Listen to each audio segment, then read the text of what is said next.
It's Podular. Welcome back, folks. Thank you so much for joining us again. Episode 70. This is Thursday, March 5th. And man, did this band give us quite a bit to talk about in the Peach State, in the great city of Atlanta, Georgia, at the Eastern. So, we're going to start by recapping this 5-show run with these 2 shows from Atlanta, Georgia, with myself and Scotty, who were there together, back at the show for the first time since the show started, along with some other boots on the ground commentary from a recurring guest and a very special friend of ours. So, without further ado, let's get into it. Bring my friend, Mr. Scotty Fuller, in. How we doing, baby? Hey, buddy, feeling great, man. The energy feels different now, man. We're really back. You feeling it? I know. I'm not just like imagining what it's like to be at a show with you again. We're not just doing this digitally, right? We got to fucking do the damn thing in person again for the first time in about a year and a half, which, man, we better never let that happen again unless there's another damn pandemic getting in the way. But no, man, soul recharge. Good to be back where I should be at a SDS9 show, right by your side in your hip pocket. Yeah, maybe hurting a little bit here these last couple days, but 100% worth it, my man. Man, what a hoot. Yes, sir. I'm feeling a little bit better than I would have expected to feel. I flew straight home after the Saturday show. Did not sleep. So I had an unbelievably uncomfortable Sunday. But slept it off. Took Monday off of work, and came back feeling pretty good today. So vibes are high, and pumped to bring back a reoccurring guest who was so gracious to join us on a little bit of short notice. But I got to spend a little bit more time with him this weekend than I had in a long time. And, I just had a feeling he would say yes because we had a whole lot of fun together. You might recognize this guy from our Elsewhere episode that we filmed about a year ago. He only had a small little clip during that one. That was the only one that we've had where we had 3 or 4 guests. Figured he deserved a whole episode. So welcome to the podcast for the second time, Mr. Chris Vasquez. Thank you for joining us, Chris. Man, thank you guys so much for having me. ATL was a blast with you boys. I can't wait to talk about it. It's crazy. A crazy stat is that y'all haven't seen a show together in this long. Like, it doesn't make any sense. But I was glad to be It there really with you guys. doesn't. Absolutely, man. Yeah, we had such a blast. Thank you for being the best offensive lineman I've ever seen in the top balcony on the last night. We'll get into more of that later, but no, yeah, what we're gonna do here this week, guys, is we're going to break down what's top of mind for us. These 2 shows that we got to share space together, and then next week we'll be getting into Pittsburgh, Carborough, which holy fuck. That is a heater on on paper, and Charlottesville here. So if there's anybody out there was at all 3 of those shows and like to come on next week to provide some boots on the ground commentary, we're gonna need help with that next week. But guys, let's start with the venue here, right? The Eastern. I mean, a moment for this. Here's the thing: it was my 3rd time back to the Eastern. The other 2 times being for the rescheduled New Year's run in 2022, and then the New Year's run about a year and a half later. And I feel like both times, for some reason, those moments overshadowed the venue a little bit, and I didn't really get a true grasp as to like how lucky we are to be seeing this band consistently in this room. But god damn, dude, I mean, this place is so fucking awesome. Yeah, I mean, and not just the venue itself. I was so taken by just the vibe of that whole area outside of it. Before you even talk about the room itself, I mean, you get there and there's wonderful restaurants, awesome beer, and just so fitting for a community like ours that does things like a sticker meetup, which they had on Saturday. And it just it feels it just feels like it was kind of made for us. And we we were respectful in it, and I don't know, just the vibe even getting into that room was just a lot. You just don't get it a whole lot. A lot of these venues are on inner cities, and you find a parking spot, you get the fuck in the venue, and that's that. Here, you kind of pulled up early and hung out for a little bit if you could, because it was it was like it didn't feel like where it was in Atlanta.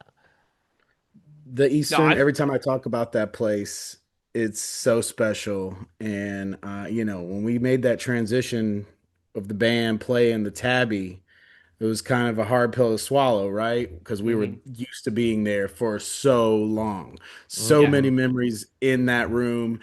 If you would have asked me, what room do you want to be in anywhere in the country for so many years, I was going to tell you the Tabernacle. Oh But yeah. the Eastern made that transition a little bit easier. It feels like a place that is made for concert goers by concert goers.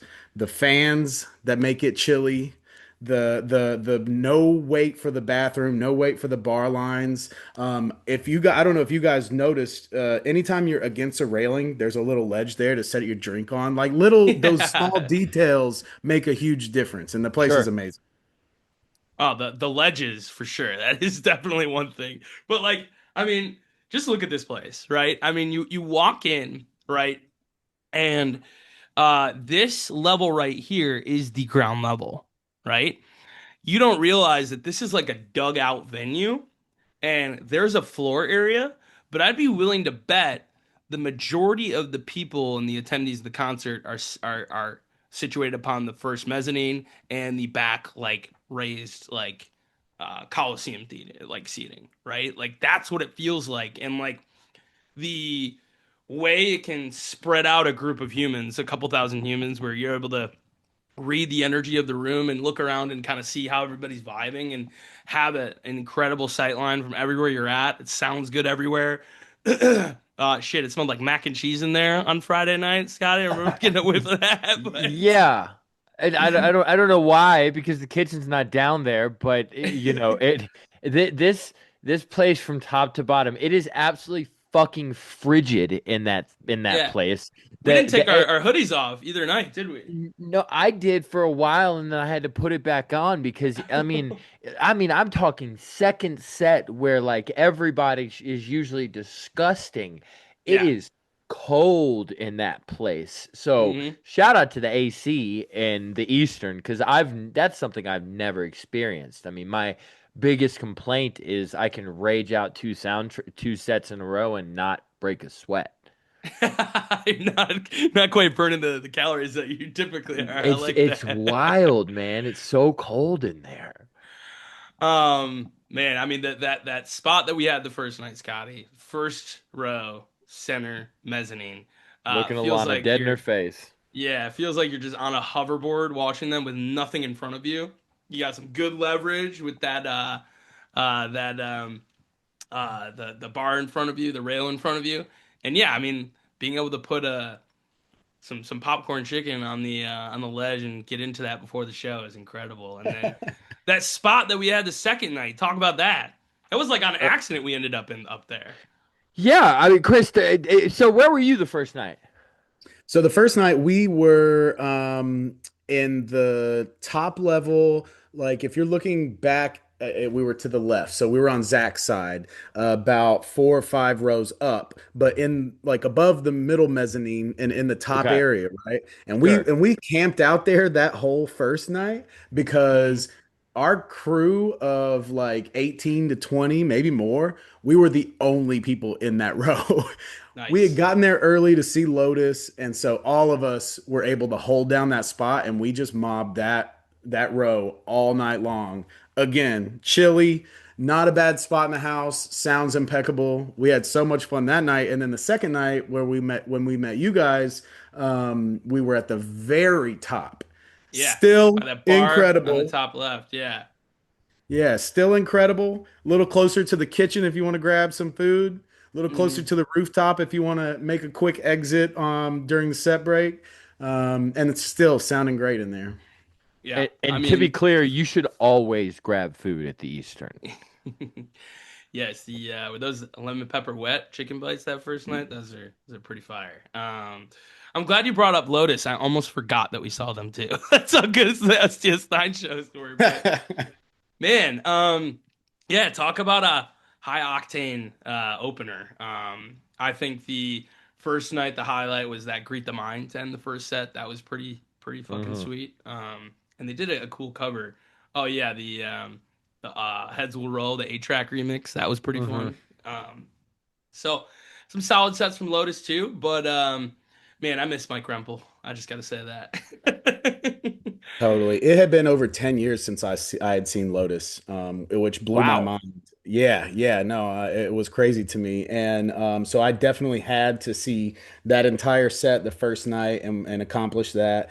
I thought that they brought such an incredible energy, especially to open for our most beloved band, right?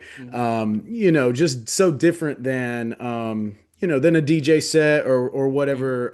It was a perfect way to start the night. Well, boys, let's get into the first night. And the opener, I think, Scotty, you were saying, is this confirmed? You confirmed with Hunter afterwards. First Shock Doctrine opener ever. Is that right? They could not remember another time that they had done it. Is Yeah. is is what I was I was told afterwards. Have you double checked it with soundtribe.us? I have I'm not. not exactly sure how to check that on there, but I can't remember one either. Yeah. There were a number of different tracks, and we'll get into it as we get through the set list, that were really interesting song places, like not like bad, like exciting, right? And fresh and new slots for these songs. So a Shock Doctrine opener, awesome fucking funk jam here. Alana was shaking the room right off the bat, and Hmm. then man, we get into more old shit with Mirror Soul after this, and man, I thought this Mirror Soul was pretty fucking sweet. A little bit different, that back end jam of it as well. And boy, I was on my bullshit with Colin songs all weekend here. I heard Towards the that. mm, I heard that "Be Nice" coming out of nowhere, dude. You were like, no. Man, towards the end of night two, I was like, I'm gonna have to come on this fucking podcast and be like, oh, he was so good at calling songs this weekend. But he was. It was It was crazy. ridiculous. I was I'm unconscious. yeah. Um, I mean, dude, Jordan flu game type shit. Extremely impressive. This man's ear was as in well form as I've ever seen it. because I heard a little bit during that Mirror Soul. I'm fine. I'm like, it's harder to find it on the recording, but I did hear that like the Be Nice. And I want to say it's listed on the set list as there was a segue between Mirror Soul and Be Nice, but there certainly wasn't. I'm gonna say there might have been a plan to seg Mirror Soul into Be Nice that didn't exactly pan out, but either way, I mean, these first three songs to start the weekend, quite the way to get it going here. How do you and your crew feel after these three here, Chris? Man, Atlanta love.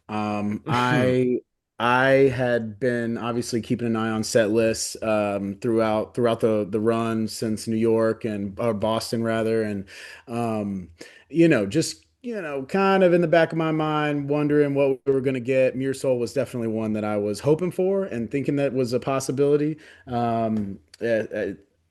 I don't care for all old songs to be brought back. I'm not, chasing a bunch of old stuff to be brought back that's not been played in forever, but that song just fits what they're doing right now, I think. So much fun. Totally agree. I mean, and like Shock Doctor, Mirror Soul, Be Nice. Like you said, ATL Love. I mean, this is some uh, you what's understood doesn't have to be explained. For some reason, these first three just scream, "We are in Atlanta, Georgia." Uh, I'm with you. Yeah. you It know was what I'm like saying? strap the fuck in. We were looking at each other like, what the hell? Like, Yeah, I mean, just you want to talk about vibes being high and kind of setting a bar for for what you already is expecting to be a triumphant return to Atlanta, already really rising to the occasion here. And then we get into, what some might argue is the moment of the weekend in our first clip here that we'll listen to and then talk about.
Oh my God. All right.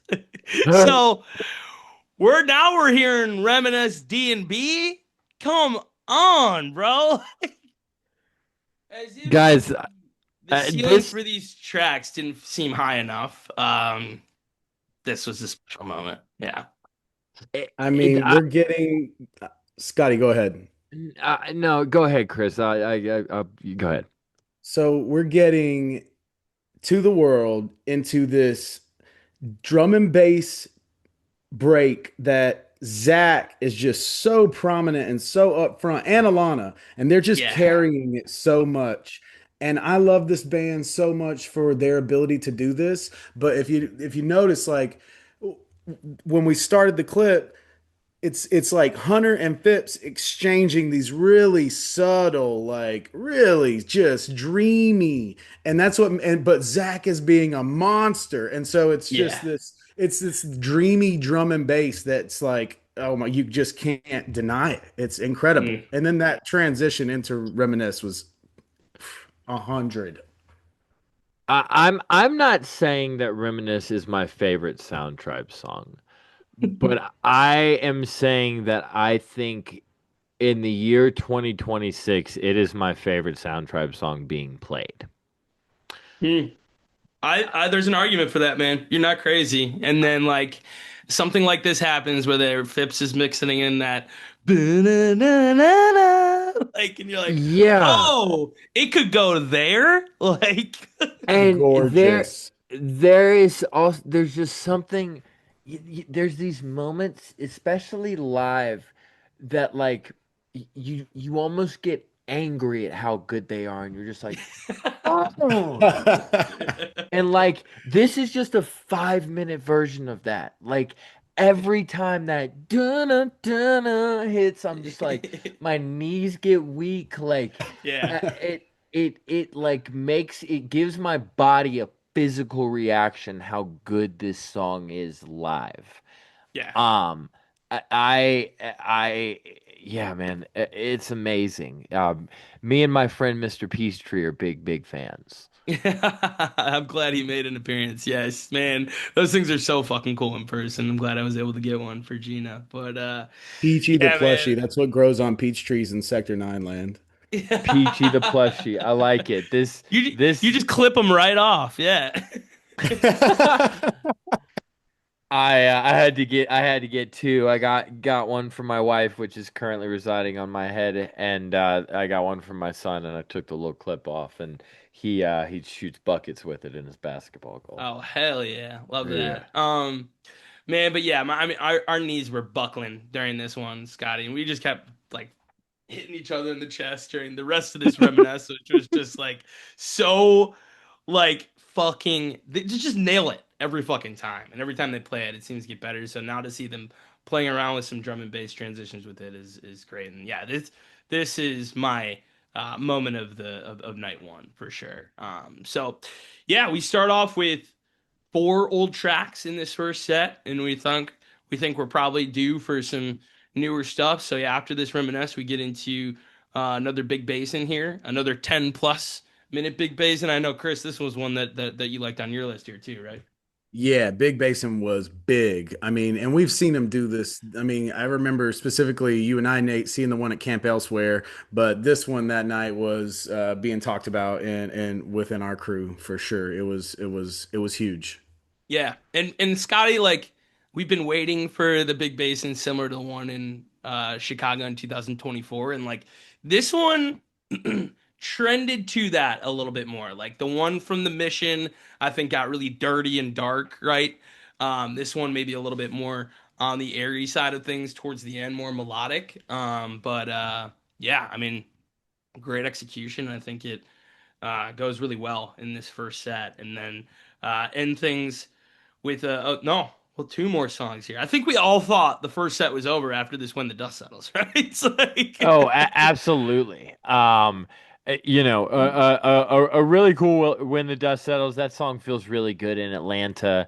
Um, Good time. Actually, no. We'll save that conversation for a little bit later in set two. And then a huge march to end the first set. This song either belongs at the beginning or in the ending of a set, in my opinion. Yep. Um, and I agree with so that. wonderful placement here. I'm March was one of my least favorite songs in the Murph era. And they added the guitar part to the end, and every time this song pops up now, I do a little jump, and then I do my little march dance the whole time.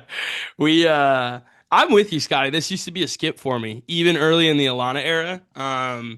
And then they added that extra section. And now we're seeing the addition of like what I think is a pretty sweet modular intro. But Chris, how have you felt about this song over the years? Over the years, it's one that I slept on for a while, and like Scotty's saying, the Murph era, like it wasn't. It was a little. It got to be cookie cutter, as did a lot of things. Yeah, And it was just Mail in City. It was the exact same thing every time. yeah, So yeah, it not that way it anymore.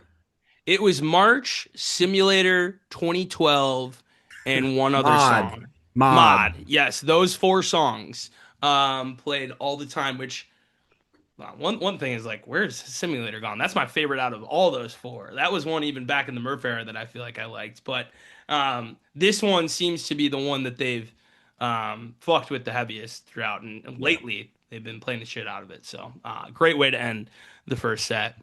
So after this first set, I don't know if you were thinking this, Chris. Me and Scotty were like, we see all these lasers rigged up on this light rig, but where the fuck are the lasers, right? Yeah, it was Like, When the Dust Settles was like all sounds, most lights. yeah. I'm pretty sure I was only thinking it because I ran into you guys during the set break. Yeah. Yeah. And hey, shout out Drew. Welcome back, Drew. The Yep. boy is back. Hmm. He was on an extended Radiohead tour, and these were his first shows back since Dylan. Hmm. So excited to see him back, and he would let those lasers fly soon enough. And We get in. Go ahead. I'm sorry, Scotty. I haven't Yeah, go met ahead. Drew. I haven't met Drew yet. But I've seen his photos from the Radiohead tour and that cylindrical thing that they had in the Hmm. middle of the Yeah. stage. Absolutely incredible. I will say, it was lost on me that he had been out since Dylan. Is that what you said? Yeah, since after So Dylan, his last shows were Dylan. right, right. And so what I was noticing was that I felt this weekend that um, in shows past since Dylan, I had felt that the lights were a little just stroby. And this Mm. weekend, I felt like the hits were um, like someone who knew the songs just because Yes. we got so spoiled with Saxton and Tiberius being very big fans of this band. I don't know Drew very well and I don't know his complete background, but I don't know if that was true for him with this band first. And I noticed this weekend just a little more cohesiveness with some of the hits. I We agree. yeah, I can answer this a little bit for you. He came in a little bit new to Sound Tribe's music, but he is a good student. Hmm. He is We've talked to him. He's listened to this podcast to kind of, hit the high notes, so to speak. And, we have been and we will be in good hands with Drew. He's a student of the game, and I think he really appreciates the process of learning this band's catalog, and from what I can see, it seems like it's something that he finds really fun. He Yeah, he crushed it gives a this fuck weekend. too. Yeah, Yeah. and that's the important thing is he cares, and I think that he started to really find his stride with the timing of things during that Midwest run over the summer. And like really things started to look good at that Dylan run. And then we saw like a heavy reliance on strobe and lasers since then, which has been exciting, right? But it's good to get kind of the old school type, like photons, lighting, that kind of timing back, and color palettes and everything like that too. So I agree, it Yeah. looked different for sure. Um, Set two, more strong openers here, man. Meta meme set opener, gotta love it. Hit you with some drum and bass right off the bat here. The execution on these types of tracks is just like incredible. Like Hunter Brown is just like not missing notes. It's something to behold. And like you said, like Zach being so prominent and like his ability to switch up on the multitude of snare drums that he has to create like the tighter and opener, like more open sounds during the drum and bass sections is so crisp. And what it lends to is them not having to go 16 plus minutes on a track for it to be stood out. I think you saw a lot of 7 to 10 minute tracks throughout this weekend that felt longer than that, but like it just sounded so good because of the execution. I said it multiple times throughout the weekend. People are sleeping if they think because they're not seeing 10 to 15-minute track times that it's not a good track because this band right now, they're getting to the freaking point like Yeah, instantly, dude. And they're they crushing sure it. are. So we see a meta meme with a very smooth move here into tap in. And man, this tap in felt a little bit different here. Would you agree, Scotty? Oh my gosh, man. There is something about that tone that Alana has Yes. the that when she really hits it, not the boom boom one, it's just like boom. Yeah. It's like it's like a flare being thrown into a dark sewer, you know? Oh, I like Um that. like It's a it's fog. It's like a foghorn, honestly. It's like right. it's kind of getting back to the MIDI bass tones a little bit, even more so than it has been, I think.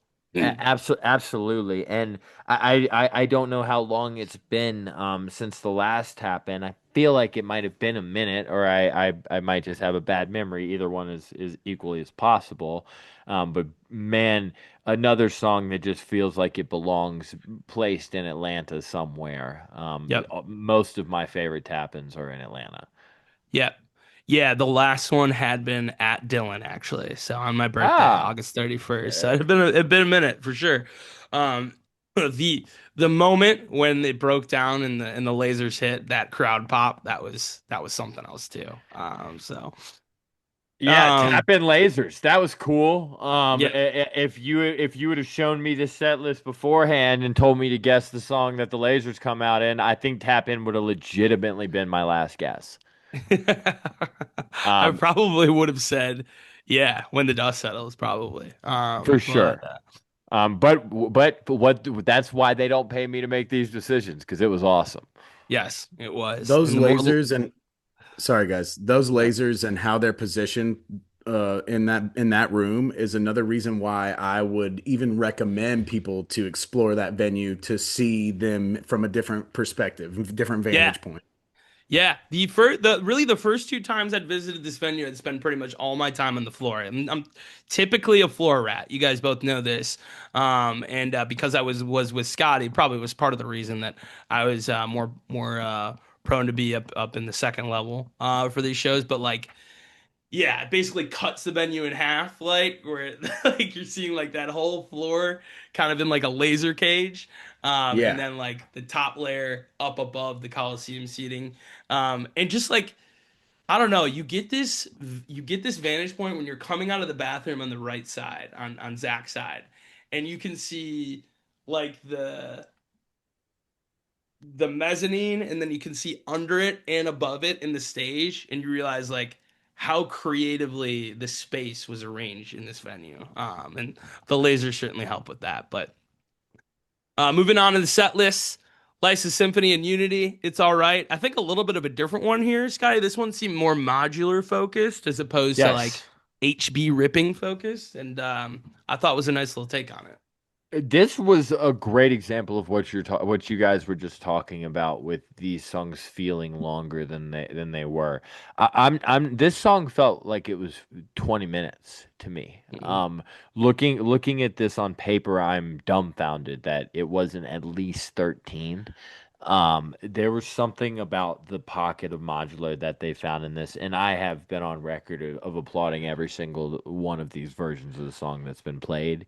But it's just again, this one in person, it just really takes you on a journey that, like I said, feels like way more bang for your buck than when you look at a timestamp on next to it on Bandcamp. I would agree. And yeah, Chris has the hat to prove it, man. This one's a banger. But the next It was track brings fire. us the next track brings us to our second and actually final clip from this night.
smokes. Um, Wow, boys. yeah, Wow. I'm There finally sweating. I'm finally sweating. Like, is there was something that happened during this Wicca. It was maybe my favorite unspoken moment of the weekend. I had our good friend Will LaCroix on the left of me. Shout out to Will LaCroix. He provided housing for me and Nate for the weekend. So weekend would not have been possible without our good buddy. But during this Wicca, I looked to my left. Will assumed what some may describe as a position that you would take when playing video games when shit gets real serious. Kind of leaned in, lean like forward. leaned forward. The dancing stopped. Maybe there's a little bit of a head nod going, but we've gone from partying to studying, and then without saying anything, I look to my right, and my friend Nate has assumed the exact same position on the railing. It's like And everyone shut the fuck up. and Nobody I move. Yeah. I look to my left and my right because I had a feeling about this Wicca when it started. We've all been around the block quite a few times, boys. Sometimes you just get a feeling. And there was just something to this one that felt like it was going to be different. And in that moment, I assumed that same position and I began to study. And I gotta say, this is my favorite Wicca that I've ever seen. Um, Maybe not the best one ever. I'm sure there are a million people that would throw Wiccas that are better in my face. My personal favorite one that I've ever seen live. So during this Wicca, I remember, first of all, I gotta admit, Nate, you said you were calling songs like clockwork. I got really stoked and told my whole crew on that row that night that this was dance.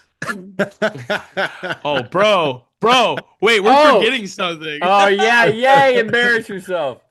Dude, thank you. Okay, I made a fucking mistake here too. I thought it was Gobnugget when they started. What an idiot.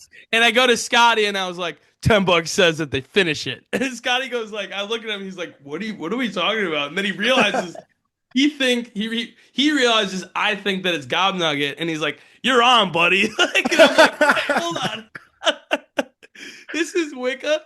And then, yeah, man, we locked in from the start of that jam, right where that clip started, and I don't think we said a word to each other, or looked at each other, other than a couple of times, like, what is going on? Like, and just Mhm. like looking, I looked back for a second, everyone behind us, like, for like a minute and a half during that last like crescendo, where like it's just like, like it's just Hmm. like, what in the fuck? And then the release when they hit you with that final drop of it. But I think that someone that can be lost on this Wicca really easily is Zach Velmer. Zach absolutely assaulting his drum kit during this shit, dude. And just like a fucking metronome and those like little breaks Yes, he was throwing in, like, and just picking right back up on that galloping drum line, like, whew, man, that shit got me absolutely. fired up, dude. That He is such a monster, dude. And yeah. again, what I think this band does better than any band in the world is dynamics. Mhm. And Zach just carries it no matter what, but can still keep the same just insane tempo, but dial it back and let Hunter and Phipps do their thing Yep. a little bit. And Alana's sitting there carrying us as well. Mhm. And Hunter, really started digging deep, I feel. And the way that they let their songs breathe and let each other breathe and see what there is to be felt in that moment, and then to just, again, like you're talking, bring it back into just that soaring fucking pinnacle, that crescendo that was so amazing. And you guys were It rightfully in the position that Scotty described. yeah. It's like watching the 2015 Golden State Warriors offense. It really is. Just like, I mean, like, like Man, oh my gosh, I love what both of y'all are saying because the thought that I had when you were talking, Chris, and you were talking about that, no pun intended, give and take between each member of the band, I thought they really like seeing each other be great. You know, like Totally. and then you bring up that Golden State Warriors team, and I don't think there's a better way to describe that team, that era of team. Like they really liked each other. They fucking enjoyed watching each other be super great. And at the beginning it was the reason that you loved them, and then you realized how good they were, and you quickly ended up hating them. This thankfully music isn't the same thing as Yeah, sports, but in this case, we all get to win championships. Yes. yeah. Totally. They're Um, also willing to hit each other with the assist, you know? Yeah. exactly. They don't need, none of them need to be the star because they are all fucking stars. And Yep. when there's an ego death like that amongst five friends, it's just fun to see each other do cool things on stage, you know? Fuck So yeah. hot. Well, I think ATL we knew was getting this one right with the Something Level Up remix, and Scotty, you and I had a similar thought to this, where like they started this, and I had asked you if you had shown this to Will yet, and you looked at me and you were like, "No, I haven't. No." And like, let's see his reaction. And he's looking over at us. He's like, What is this?" He's like, "Is this something?" Like, my favorite part of these remixes, particularly this one, is bringing the fans that aren't as big of fans as us and are listening to every show and up on what they're doing to their first show, and let's say at this point just a few months, right? And like watching them realize what's going on in moments like these ones, right? I did it with my sister in Chicago for the New Year's run. She's a big Something girl, and just kind of saw her reaction to be like, "What are they doing here?" And I'm just like, "Just listen, see what you think about it." Like every time they're playing these, it's getting better, and that's a really fun way to experience it through someone else's eyes as well. After Ag- this one in yeah. Atlanta, I think this is my favorite of those housey remixes that got dropped in LA. Hmm. Yeah. Okay. Yeah, I can get behind that. I really really enjoy the Better Day one.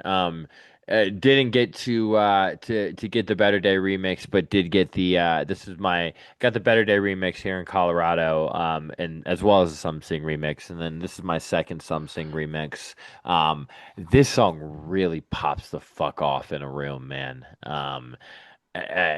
Obviously it's here to stay, and I'm pumped for that. It fits, and it feels like there was a lot of intention put into it. I feel like some one thing that this band can kind of frustrate me with sometimes is that they will put so much effort into one moment or one song, and then they'll fucking throw it away for Yeah. forever. Right. The 15-minute quest at the Paramount. Bosso. Bosso, the some of these covers that they did that they only play once or twice, a la the Thriller from Halloween, or what was it, the Dark Star from a couple years ago that was like 13 minutes long. It's nice to see something like these two remixes get a little space to breathe amongst a few different shows and set lists. Yep, I agree. More drum and bass here with a lot of drum and bass, heavy drum and bass night this first night with Walk the Sky. Always a pleasure to see Zach Velmer play this one, especially in a place like ATL where you can hear it through these soundboards, man. He's happy to be there. It's insane. And then Clickling Echo, me and you, Chris, both were talking about how we felt like this one was a little bit different, right? Yeah, what was it? Remind me. I think it was just that the jammed out part of this section got a little bit darker, I felt like, Yeah. than usual. Obviously, it starts off in this really light, beautiful, click lang echo as we know it, and just kind of took a little bit darker turn, and I was all in for it. And the Walk the Sky, always a hit. I am a drum and bass fiend, and those are some of my favorite samples that they've put into anything in the last, newish, like the last 7, 8 years.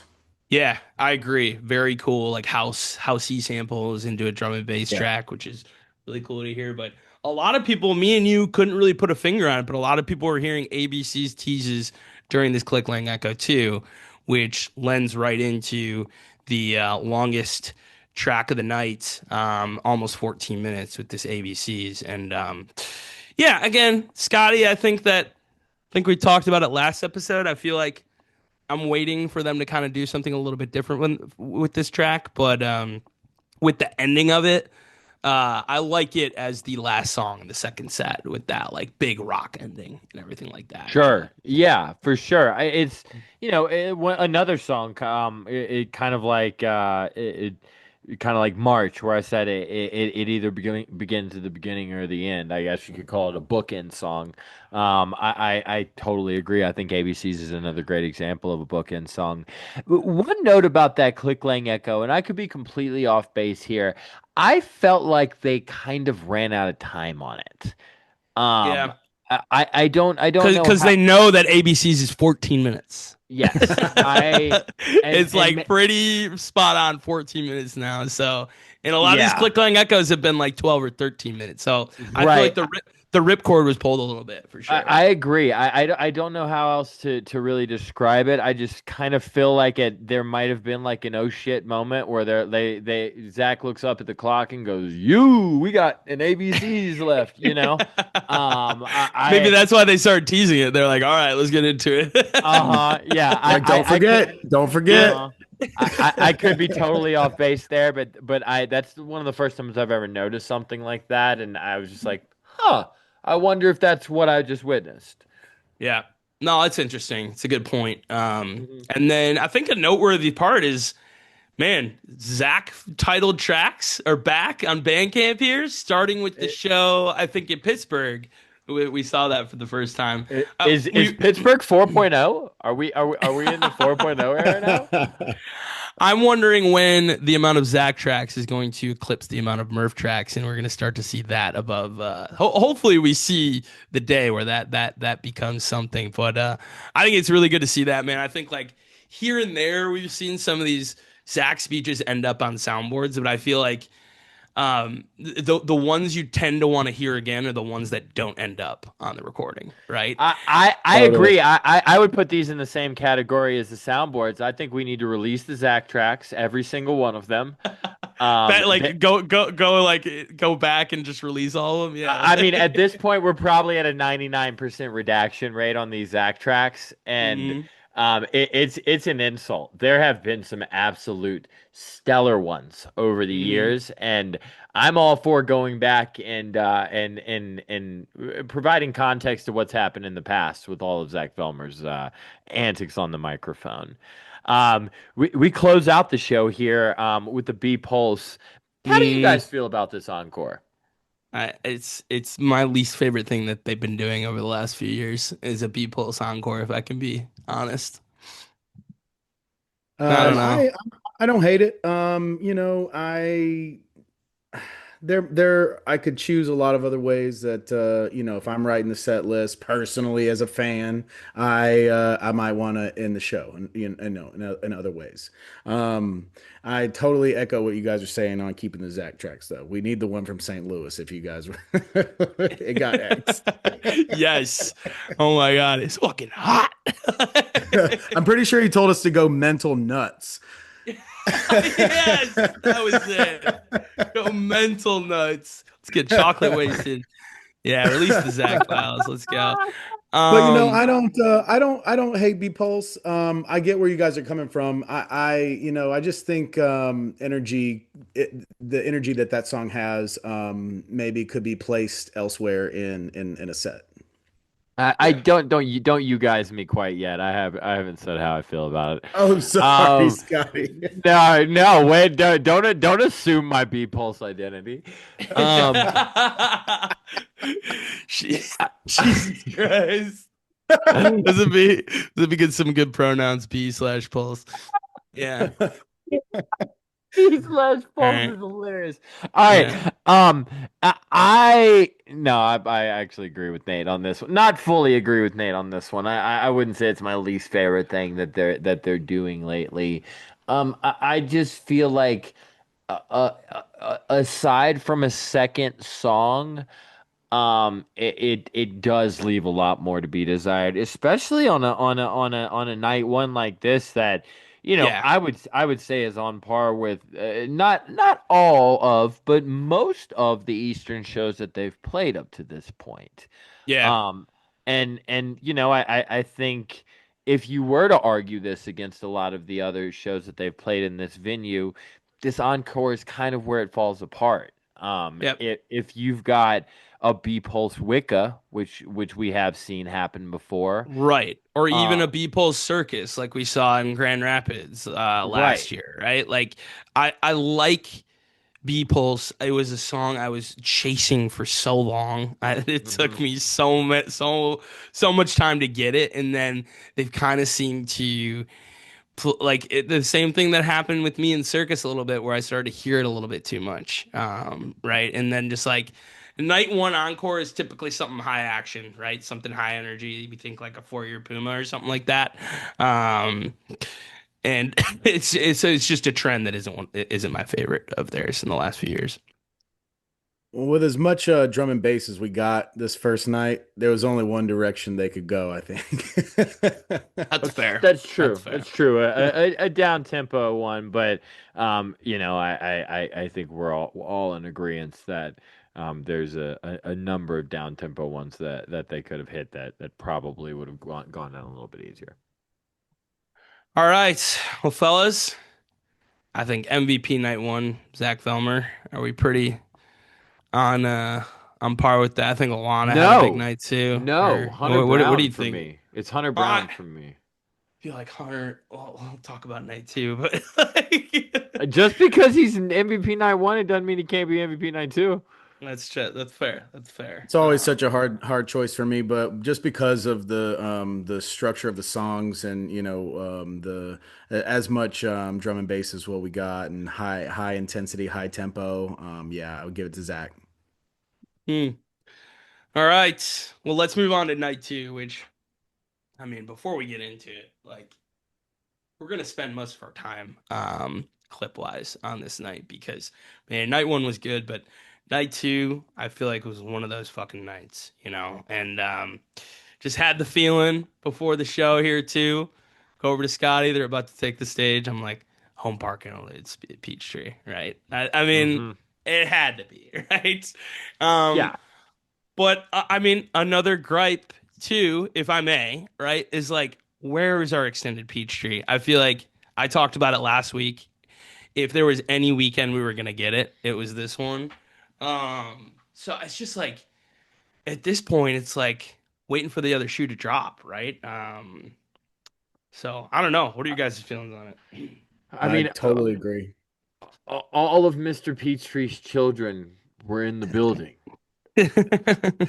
and they wanted to see Dad go crazy, and Hmm.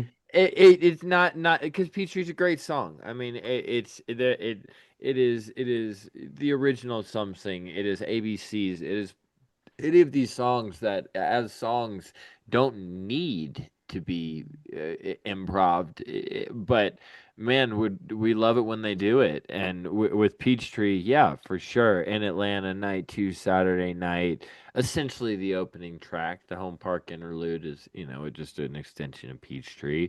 And so yeah, it felt like we might be getting our 10-minute Peachtree. That's okay. We didn't. It'll be there one day, and we'll be excited about it on that day.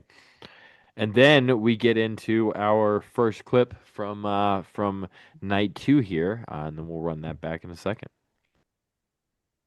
Explain to me really what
I mean, Zach already making a strong case on night two for MVP.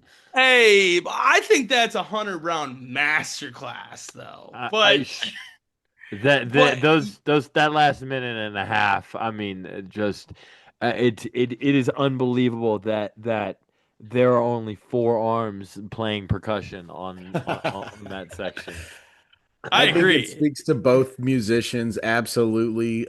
Zach, a monster, but I'm really hearing what you were touching on earlier, Nate, about Hunter not missing notes, you know?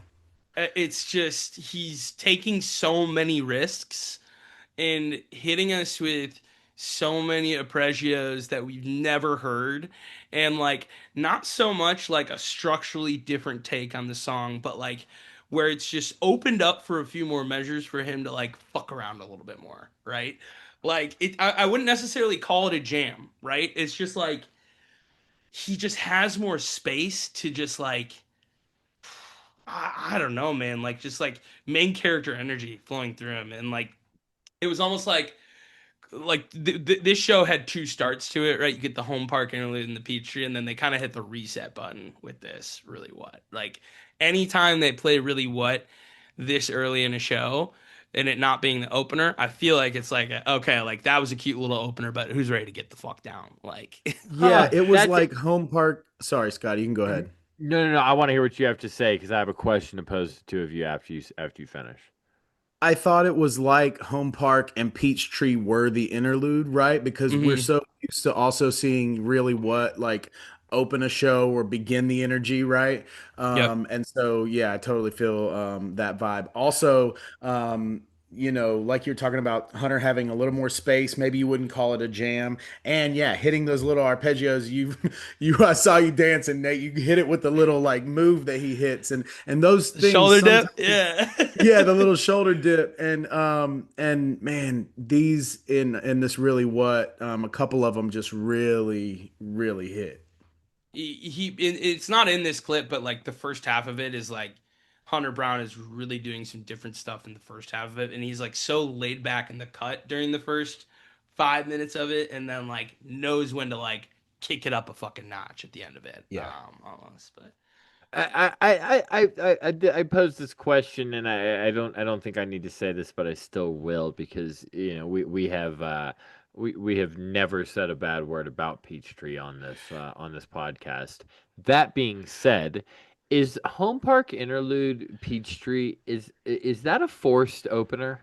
Do we feel like that really belongs in an opening spot, or is that better coming off the back end of something else? mm, I like it if you switch these two better. I will say that. Way better. Yeah, Way better. because home park interlude gives you a second to be like after that, like And honestly, the way that they fade out really what could go very well directly into the first few notes of Home Park Interlude. It yep. it, it yeah, I mean I've never thought about it like this, but I don't know how much I love these two songs as an opener. I feel like there's a lot more you could do with something else into these two.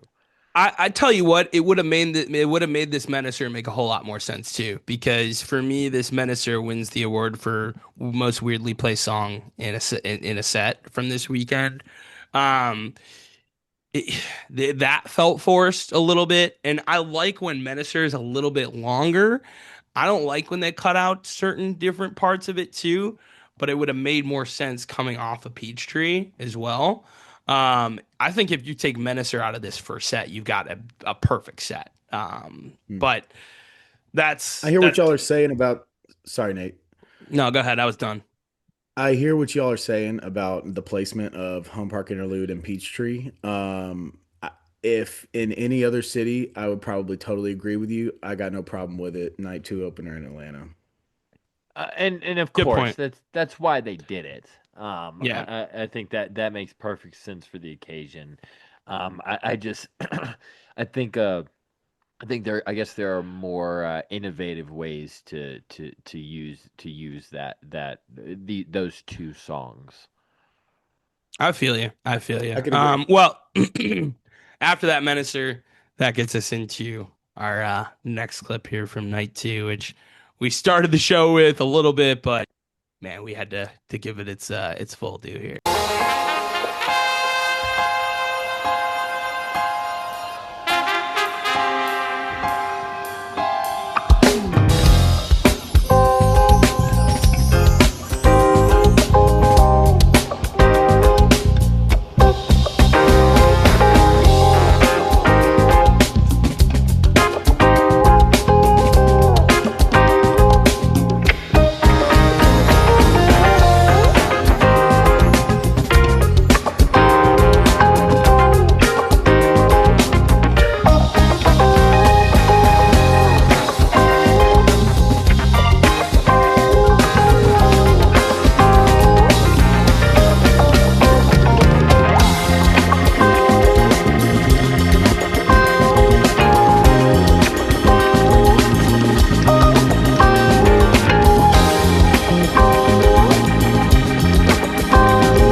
Oh yeah, I have to let the crowd breathe a little bit on that one.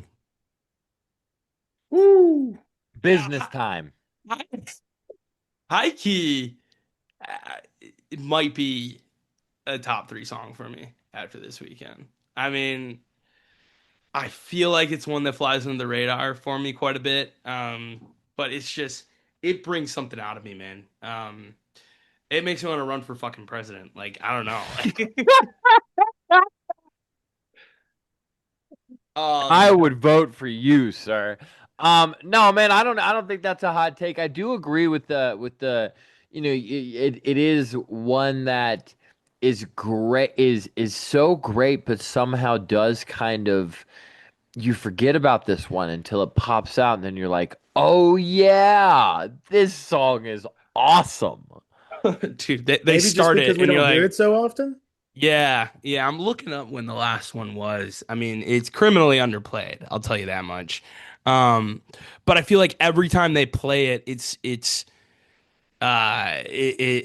played with the execution that it's something that they play every other night. Yeah, it's been the first one since Camp Elsewhere. Holy Oh shit. wow, wow, Wow. dude! Oh, I I totally also agree. go ahead, go ahead. I was just saying, totally agree. Every time they play it, it doesn't miss. It's like they play it all the time, and we haven't Yeah. heard it in almost 2 years. It collects no rust whatsoever at all. I found on soundtribe.us it actually does tell you songs that when how many times they had opened shows. Shock Doctrines opened up shows 9 other times. That's still not very many. Yeah, I that has to be all like 2008, 2009 times Yeah, because I would assume in the Peace Blaster era for sure. Um, so maybe the first time with Alana, but yeah, man. I mean, this high key is another one that's just like screams Atlanta to me. It screams the South. That rolling bass line just. Mhm. Alana was mobbing on this shit, like, and like again, like it's more Hunter Brown masterclass for like he's so in the cut in the first part of it, like just with the Mhm. and he's just letting Phipps put on a fucking circus clinic. Like it's This is the first time we said Phipps' name this whole time, and good God, does he shine bright on this thing? yeah, he's just clowning on it. It's out of control, and I think this was a big one. Mr. Nick Heller was looking for. He was sitting next to us on the first night. It was his 100th show, and he got his 100th show request one night later. I know he was pumped about it, but I think there were a lot of other people in the building that were hoping for this one. So Sure. Yeah, shout out to Nick for his 100th, and I know he wanted this, but yeah, lots of folks were talking about this in the lounge. I think. we were getting that itch. We were like, y'all got any of those high keys? All right. This next segment is going to be clipped out into a couple different sections here. So we're going to start with this part here. And I mean, this might go down as the coolest thing that happens in 2026.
little fucking fret hit by Hunter there where they just drop into Spectacle Floyd. The boom. Whew. Mm. All right, but Rip. here's what I wanted to see if you guys are hearing the same thing as I am. In the back end of that, we'll meet in our dreams intro where they open it up, it gets like fully blissy. What band are you hearing them sound like right there? Hmm. Man, that's hard. I'm so familiar with that song. Like, I feel like that is like a Fish type open up. I thought With you were gonna say Fish right there. that is like that is like Trey holding a note into like the blissy part of Divided Sky or like the back end of Ariba, where I thought they could have stayed there for a little bit longer. Um, little did we know they were heading into the spectacle from that, but like I thought that little 30, 45-second segment was like some special shit right there. Between man, Hunter holding I was that note and then building that up. Like, I don't know if you guys are hearing that. yeah, I wouldn't have made the Fish comparison, but I'm not the biggest Fish guy. But man, that We'll Meet in Our Dreams is another that like you said doesn't collect rust no matter what. I don't know, it's just and this song was really special for my wife and I. She's had a lot of loss in her family this year. We lost our dog not so long ago, so it's like this really meant something to us this weekend. And then the transition, I grew up on Peace Plaster. That's what I cut my teeth on, so it was so special, man. And let's talk about that real quick because man, guys, we came out of night one and we were at fucking war. Um Literally.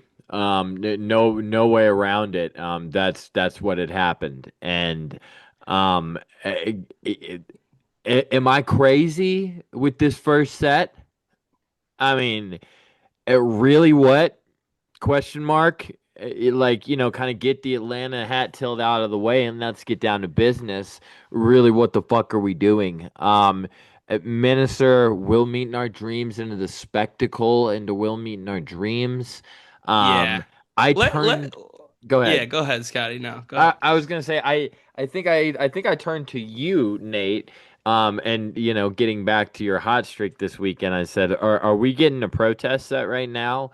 And I think you said only if they play Tucson next. That's true. That's true.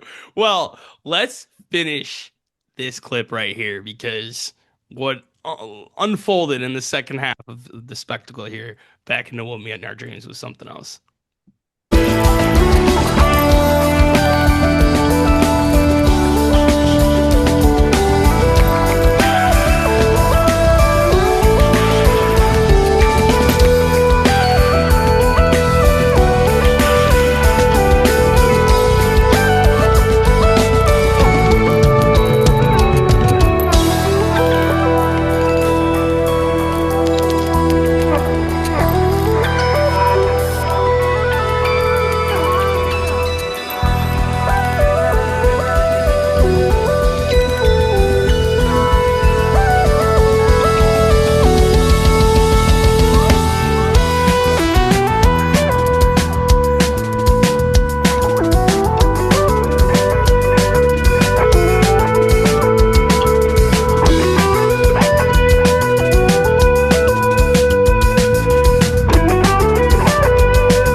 Yeah. Like, if you don't put some fucking motherfucking respect on Hunter Brown's name, like, he is leaving scorched earth, and we are halfway through the first set. Is it just me? I don't know how to really properly talk about sound. Chris, I know you're in a band and you play music, so maybe you can help me here. I just feel like going back to just the never-ending list of things that are great about this venue, the lows of what the band is able to hit in this place, whether it's that like guttural tone that Hunter is finding here or Alana's bass line. I mean, I feel like we're inside of a subwoofer Yeah. on this venue, and just it translates so fucking well to soundboards. Dude, I- Alana, queen of the low end on that. uh-huh, Yeah. yes. Boom, boom.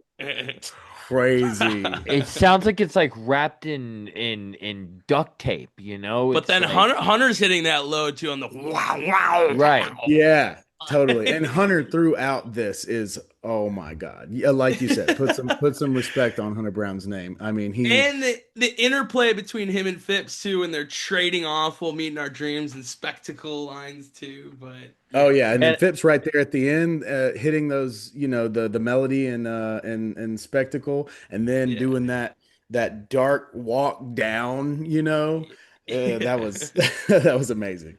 Nate, I was so happy for you during this, man. Thank you, thank you. When we got it during in Cervantes, I was like, oh, but without my boy. And Yeah, as soon as it started, I was like, man, yes, this is exactly what he was looking for. I can't like say that I was expecting it, but I mean to see the spectacle back so soon after the Cervantes show is a really good sign for sure because I think this is a Is it? moment. It's kind of Yes. scary. Every time they play it, horrible things are happening. Well, Mm. I think it's a moment that's been missing from Soundtribe shows for a little bit. No, I Just like agree. I that, agree. like I'm just fucking around. that pinnacle, that fucking peak that it's like the apex of an action film. Like it's like it's really something. It's a spectacle, really to see. And Sure yeah, is. to your point, Scotty, I felt like I was inside my car with full volume during this like, which is my favorite place to listen to STS Sign. That's what I felt like being inside the venue. But Mhm. oh man, we don't go far for our next clip here, and talk about more Atlanta shit. And like you said, just playing to what's been going on in the world. Starting with the awesome featuring the Cool Kids STS9 remix into this shit right here. Welcome to Atlanta, where they do or die. United we stand, divided we form. With this mic in my hand, reciting for y'all. Mr. 5-1 sneaky crew, you drop bombs. You do it, we stand, we stay form. With this mic in my hand, reciting for y'all. Mr. 5-1 sneaky crew, you just bomb. Look.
That is what we like to call Saturday night soundtrack. Man, Okay. I got a confession, guys. I'm not feeling as good as I thought I was. I between that high key where I was dancing around my kitchen and I realized that my knees are to say the least in rare form.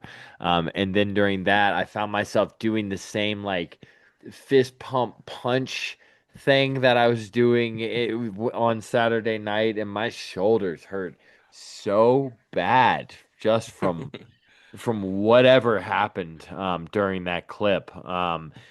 When was the last time this song was played? Let me pull that up. But there's something to be said about what they've done, what Zach has done differently with this song, where at the end they've kind of hit the like the slower like where it's like the like slow like bass hit, Yeah, like almost that like rock. halftime, like Now it's like like it's that is so much sicker than what we've heard in the past from it. And like another one we talked about it with March is like this was not my favorite song when I started seeing them, and Oh now my I've God, I'm so happy you said this. I never um liked these two songs Oh ever yeah. my God, are we best friends? until like I don't know. Fuck, I mean that one right there. If like if that doesn't make you a believer, I don't know. But the last one was Halloween 2024, so it had been a long time since this one too. So I I'm have really talking never, Murph era, by the yeah. way. I'm really talking yeah, Murph era. That's how a lot of those songs that ended up being some of my favorites started off. I've never heard two people agree with that so quickly. I guess that's why I really like you guys. But no, I agree. This song never really did it for me. I remember the first time it remotely did it for me was when they did a little axed closer in yeah, that kind 2014. of showed you what it was. Yep. Dude, Sure. Yeah. that's probably when it started really hitting for me because what was that, Levitt? No, No, that was Red Rock. that was Alana's first Alana's Red first Red Rocks. Rock show. Yeah. Okay. Okay. So Yeah. 2014. Yeah, Yeah. 2014. Okay. Yeah, No, when you I. That realize was that so the good. dun dun dun dun dun dun dun dun dun, Uh-huh. that Yeah. shit's Yeah. fire. Yeah. And then Nasty.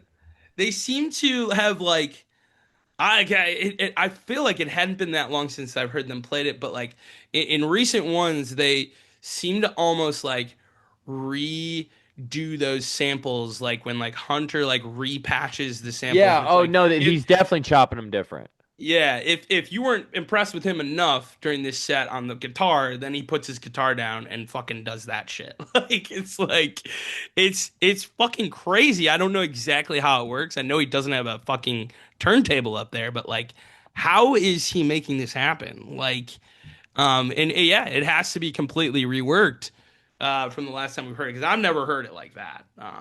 And the drum rework brings it full circle. And taking a look on Bandcamp, it's winning the majority of people's favorite track from this night. Like it caught the attention of a lot of people. So Again, um, this just says it screams Saturday Night Soundtribe, you know. yeah, we're still not out of this first set. Oh man, this mod ended up on the cutting room floor. It's that good. We were gonna take a listen to it, but only got so much time. Scotty, I'd like to think this one was a nod to us, but in no way was it. But in our own little universe, I'd like to think it was a little nod to the program. Hey, I was in my wildest dreams, I was hoping for a shout out from Zach. Podular boys in the house together. It didn't happen, but it maybe a little cosmic hat tilt, if nothing else, if not an intentional one. Um, and getting into set two, another kind of accidental tilt. I asked about this one. Well, yeah, but but that mod, right, is just like your favorite one, Scotty, from the Fillmore a few years ago with like that kind Yes. of like Euro industrial house modular, like the like Yeah, the little doo-doo-doo-doo-doo. yeah. But go ahead, getting in the second set. Man, I said on here a couple weeks ago I wanted a monkey music for a late birthday gift, and I asked them, and they did not. They had not listened to those episodes, and this was totally by chance. And I like it better that way. It's cool when you get a request in, but I find it a little cooler when the universe takes care of you. And that's what I got with this monkey music. Yeah, and another interesting, unique placement, right? When is the last time we saw Monkey second set opener? I don't know, but it certainly sends a Ever? message. Yeah. And talk about something else that's on the cutting room floor. This intro was damn near 3.5 minutes long. Um, the way that they came out, there was no walkout track or anything like that. They came out and Zach went on his drum set, and then Yeah. no one did anything for like what felt like 30 seconds. It was in reality like 3 or 4 seconds, but they did that a couple of times, and Yeah, they kept hitting the yeah, and had the entire crowd on an absolute rope. Yeah. Um, one of if not my favorite ways to open a set maybe I've ever seen. It Mhm. was a unique monkey music intro and a perfectly placed one. Yeah. Yeah, me and Chris were running offensive sets. He was my I was quarterbacking and he came up and was my center and we were trying to get everybody to jump off sides. So Yes, sir. Yes, sir. Got a lot of experience on offensive line. Little experience, actually. I would have jumped off of sides a million times with this monkey music. There would have been no chance. This was a hard count for sure. They went with the hard count on this one. Yes. The cadence on this one is just undeniable. Fucking Aaron Rodgers on 4th and 1. Jesus Christ. Um, then they started this Year Infinity remix, and it threw me for a loop at first. I'm still getting used to this. I I thought it was love the it. Galactic Spin Class that they haven't Yeah. played in a while. The new track that they played at Red Rocks 2024, and I think maybe two other times in the following months, and we haven't seen a hint of since. But yeah, then we get into the Year Infinity remix, and it's a fucking vibe. I'm really enjoying it. How do you feel about this one, Chris? I really liked it. This end of year infinity was a lot of fun. Yeah. Again, Saturday night sound tribe, just high energy, good vibes. I I mean, love what? the little Yeah, go sing ahead. it, the sing Yeah. it. Oh, I mean, that is such a Saturday night thing, you know? I like it. It's not distracting. It only happened once. I'm a big fan of any time in music something is done once and then it's gone.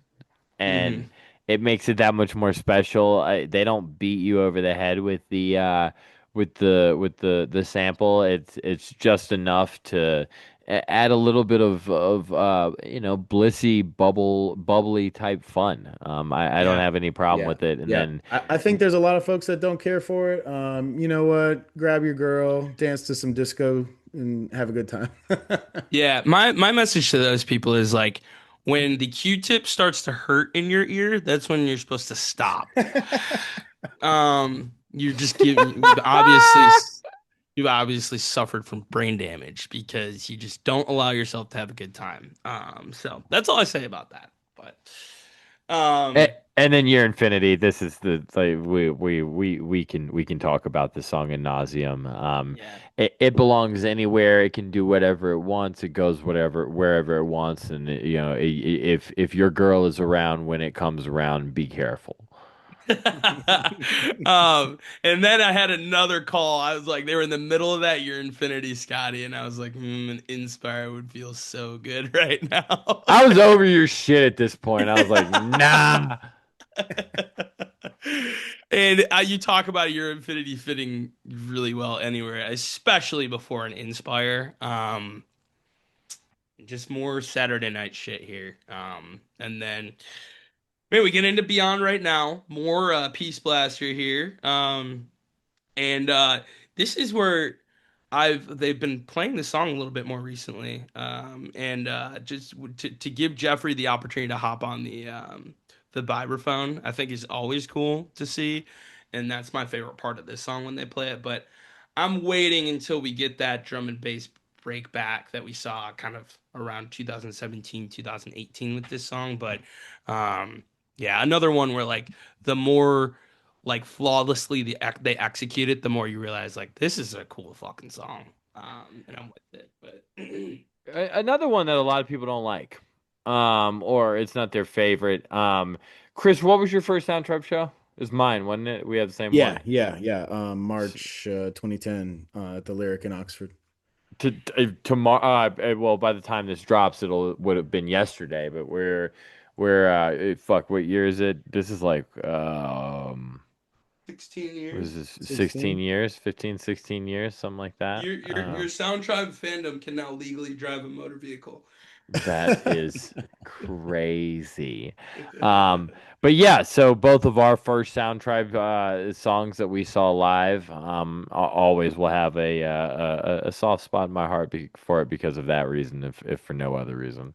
Yeah, totally. Like I said earlier, grew up listening to Peace Blaster. That's how I found out about this band. So good to hear it. Then globally, um, guys, this was another one where I looked at the um soundboards here when they came out, and I Yeah. was so surprised to see that this one did not reach 8 minutes. This one seemed like it just kept going. Um, and I love that. I don't know, like for them to be able to pack a punch like that so quickly, where the Gloglies we remember loving are the 2015 15 plus minute Gloglies, but and some of the modular ones they've been hitting us really since Nashville last year. I think they started to really get into kind of a more structured modular Glogly jam. This one felt like within the structure of the song, kind of like that high key a little bit, right? Where that's not more than 8 minutes, but like, man, it's just over 8 minutes. They delivered such a punch with this Glowgly that I thought was a good fresh take on it based on what we've heard from the last year and a Yeah, half. yeah, they are not messing around right now. They don't need Mm-hmm. long to get to the point, and Mm-hmm. it's showing in multiple songs. I like that we got Metameme and Glowgly in the same weekend. These songs have always felt like cousins to me. Um, Okay. I don't really know how else to explain that other than they've always kind of felt like two songs that are cut from the same cloth, and it feels cool to get one each night. I don't know, just the continuity of the weekend feels really nice with those two songs on opposite nights. Not a whole lot of Artifact this weekend. No. I guess you could technically say one Artifact song the night before with Something Level Up remix, but this Glowgly was technically the only original Artifact track that we saw from the weekend, which I think is Hmm. pretty interesting based on That the. is interesting. Yeah, I wouldn't have caught on to that, but that is interesting. And then we get a shaky ground. But this one I think got a little bit of an extension towards the end of it and made me kind of like be like, ah, all right. Like towards the end of it. I don't know. Like this one, like I get it has its place and I get why they're playing it and I get how why they have fun with it. It's just like when is it going to sound anything less like the same like loop happening over and over again for 6 minutes? But this one sounded a little bit fresh at the end. I thought so too. Yeah, and I think that often about that track, but I also recognize that there was a little bit of space left open to feel it out, and I was happy to see that. Yeah, I mean, does it belong at every show? No. Does it belong on a Saturday night in Atlanta? I think you have a hard time arguing otherwise. Yeah, I agree. Yeah, I think you knew you were gonna get it. This had been their first. Well, I guess when they had played Sweetwater, had they played it yet? That's a good question. Off the top of my head, I don't remember. I don't I don't think think they so. played it that night. So this is They didn't like the play it at first. Sweetwater. Yeah.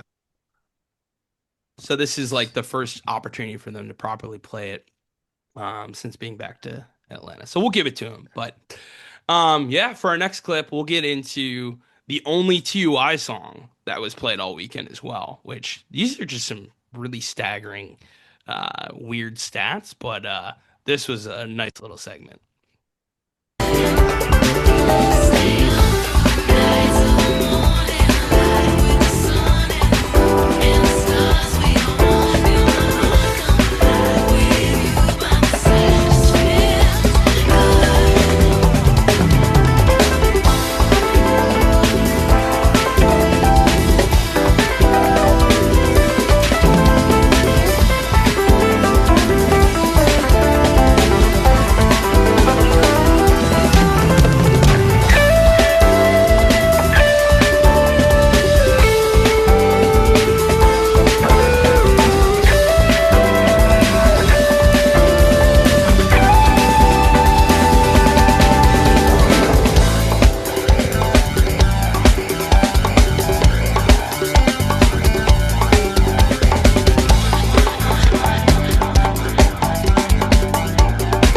Hey, Jeffrey.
Nice little ditty there, boys. That that's pretty fucking slick.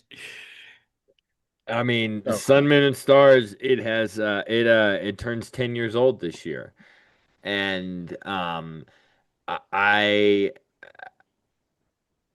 I have a hard time finding any fault with this song at this point. The modular era that we're in, it is like peanut butter and jelly for this song.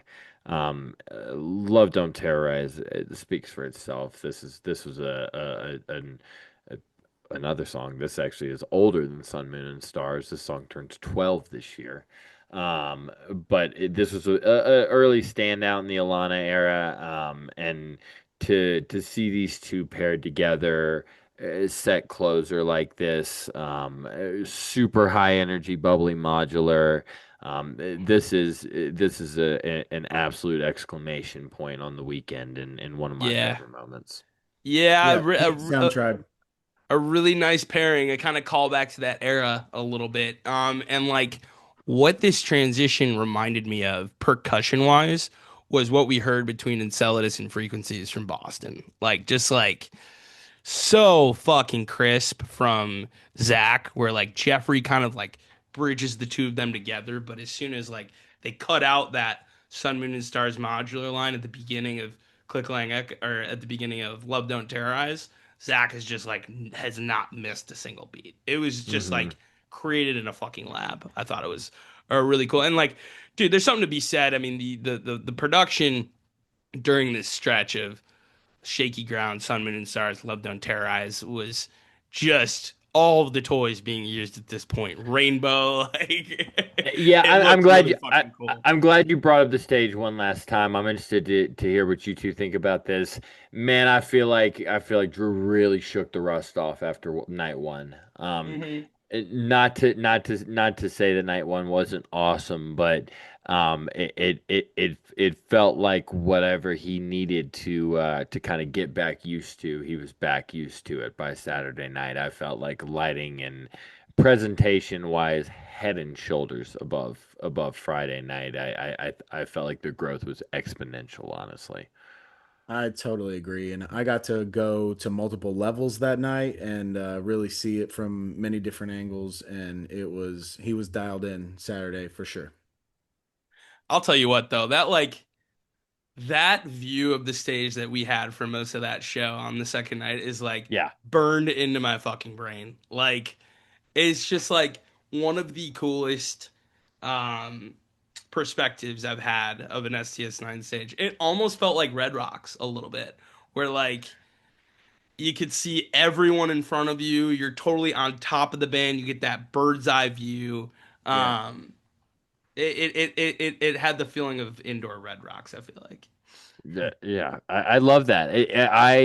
Like I said, I don't typically go that far back these days. Mm, I like to be strapped up nice and close as on the closest balcony to the band, and to be that far back and to get kind of the you showed a picture earlier. It's like a photographer's perspective on the venue. mm, I completely agree. I was glad that you kind of led the way on night two and put us up there because got to be around a bunch of awesome people.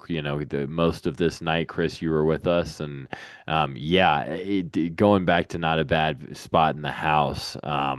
I would see any band at the Eastern, but boy oh boy is it really cool to see STS9 there. yes, sir. And then we finished things out. I was really hoping for that Itzamana for the Hmm. encore the second night, but I think Opening does the trick in this situation. I think it had been a while. It had been since, yeah, Dylan, since they played Opening, and that was an encore as well. But yeah, I hadn't seen them play Opening since Camp Elsewhere, so it had been quite a while. So for them to finish off the weekend like that, and I mean, the first thing I think of when I think Opening is Live as Time Changes. I don't know about you guys, but Absolutely. Absolutely. That um, sweeping shot over the crowd. Hmm. yep. Yeah. Those And that's almost the little, shot that we had, you know? Yeah. yeah, absolutely. And another very Atlanta song. Um, Mhm. just what a way to end an amazing weekend. Sometimes two nights doesn't feel like enough in Atlanta. And when you have a show like this on Saturday night, you don't feel robbed at all. Yep. This was a wonderful time from start to finish. Everyone showed out, and good game, guys. We did good. Yes, Yeah, we sir. did. I don't think it's even close MVP night two. Hunter Brown. I mean, this might be my favorite night of Hunter Brown that I've ever seen in Mm. 150 plus shows. Like the boy was just on his shit, dude. He was playing like someone pissed in his cereal. Like I the chip on his shoulder he seemed to have, but the confidence and comfortability he had, and just the mix of when he knew when to kind of sit back and knew when to take over. I mean, I walked away like almost being scared to shake his hand after the show after this one. I think he and Zach all weekend were neck and neck. But I give it to Hunter Brown night too. Yeah. Yeah. Yeah, I'm not going back down for my boy now, man. I think Hunter Brown stood tall both nights. I don't I feel like we could have spent another hour really getting into how special Phipps and Jeffrey were this weekend as well. Yeah. Jeffrey night Um, two was also insane. Yeah.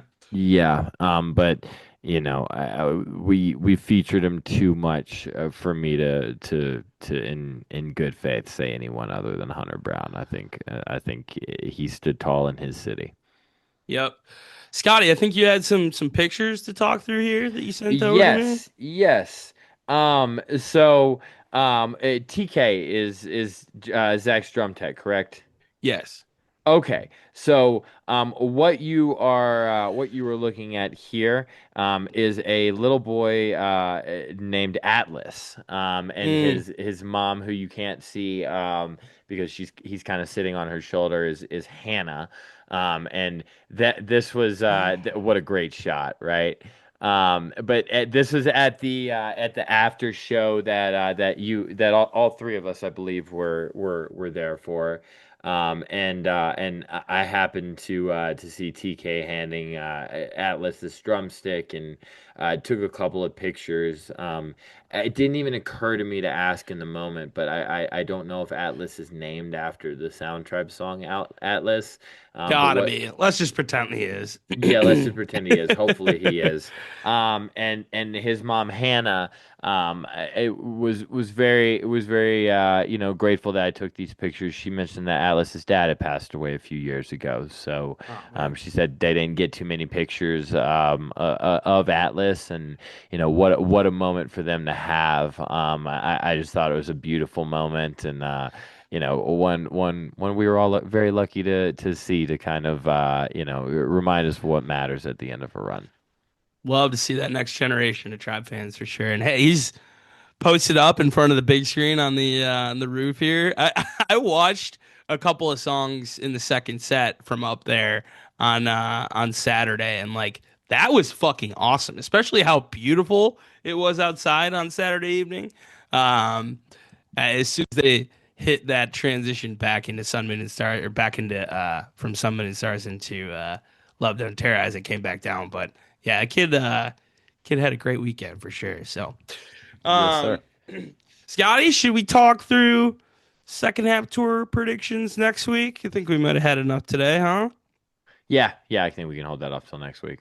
Well, Chris, thank you for joining us, man. Did you have fun? Absolutely, man. It's a pleasure to be here. Appreciate you guys hitting me up to be on the pod. Had a blast. Had a blast with you guys this weekend. Yes, Fuck yeah, sir. Yes, buddy. sir. I actually got I had this, and then we'll leave. You just reminded me. When I saw Hunter backstage after the show, he asked me, "Did you have fun?" And I got to go, "I sure did." And he laughed because he didn't mean to do that, but I thought that was great. Fuck yeah. Well, thank you, Chris, for joining us. Thanks everyone for watching and listening. Whether you're watching on YouTube or listening on Apple Podcasts or Spotify, throw us a like, throw us a subscribe, throw us a comment or review if you're feeling nice. Have a great weekend, guys. We got a little bit of a break between shows here. Again, next week we'll be breaking down Pittsburgh, Carborough, and Charlottesville. Until then, much love. Peace.